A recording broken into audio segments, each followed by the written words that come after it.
Hey, it's Diego over at Russ Darrow, and I have some tips to keep you away from the spring allergies while keeping your car nice and clean. Starting with my first tip, it'll be to keep plenty of microfiber towels in your car. You definitely don't need to have as many as I do, but it is a helpful tip to have plenty at hand for whenever you need them. Microfiber towels help clean up pollen and dust very quickly without ruining your finish, so they are perfect for cleaning the inside of your car.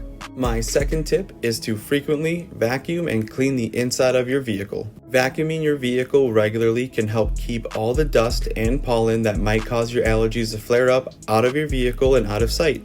Frequently doing it will only ensure that you are breathing the best air possible without any pollutants. My next tip is to frequently wash the outside of your vehicle too. Washing the outside is just as important as keeping the inside clean, because every time you're washing the outside, you're getting rid of all those pollutants and allergens that may track itself inside of your vehicle.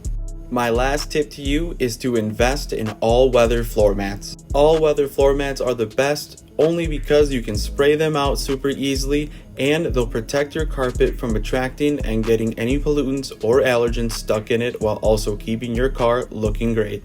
Now make sure you try these tips out for yourself so you stay healthy and your car stays clean all throughout spring. And a bonus tip, don't forget to visit our service department. They can check your cabin air filters to make sure they are clean, or if they need to be replaced so that you are breathing the best air possible every drive.